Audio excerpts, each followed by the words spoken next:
Friends, welcome to our channel land numbers. Big boss హౌస్లో survival of the fittest challenge ముగిసిపోవడంతో ఇక ration టాస్కులు మొదలు పెట్టేశారు బిగ్ బాస్. అయితే ఎప్పుడు కొట్టుకునే టాస్కులే పెడుతున్నా అని అనుకున్నాడేమో, కానీ తాజాగా ఒక ఫన్నీ టాస్క్ ఇచ్చాడు బిగ్ బాస్. ఇందులో భాగంగా మణికంఠ తన కామెడీతో ఇరగదీశాడు. కానీ మణి ఏం చేసినా తప్పే అన్నట్లు మరోసారి వింత వింత ఎక్స్ప్రెషన్ ఇచ్చింది కన్నడ బ్యూటీ యష్మి గౌడ. ఇక హౌస్లో ఉన్న ఆహారాన్ని నిల్వ చేసుకునే సమయం వచ్చేసిందంటూ బిగ్ బాస్ ఒక ఫన్నీ టాస్క్ పెట్టేశాడు.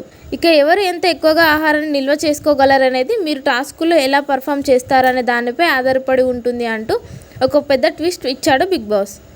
ఇందులో భాగంగా బిగ్ బాస్ వినిపించే సౌండ్స్ను వరుస క్రమంలో గుర్తుపెట్టుకొని అదే వరుస క్రమంలో రాయండి అంటూ టాస్క్ ఇచ్చాడు బిగ్ బాస్. ఇక మొదటిగా కొన్ని జంతువుల శబ్దాలను వినిపించాడు బిగ్ బాస్. ఇక ఈ టాస్కుల్లో శక్తి టీం నుంచి నిఖిల్, మణికంఠ, కాంతార నుంచి ప్రేరణ, నైనిక పార్టిసిపేట్ చేశారు. అయితే ఎగ్జామ్లో ఆన్సర్ రాని స్టూడెంట్ల నిఖిల్ ఇచ్చిన ఎక్స్ప్రెషన్స్ అదిరిపోయాయి.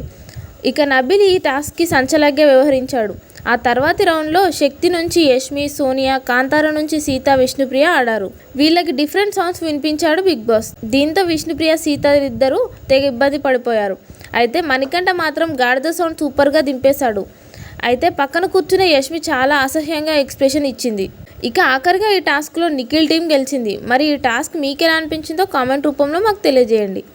ఇలాంటి మరిన్ని లేటెస్ట్ ఇంట్రెస్టింగ్ బిగ్ బాస్ ముచ్చట్ల కోసం చూస్తూనే ఉండండి మన ఛానల్.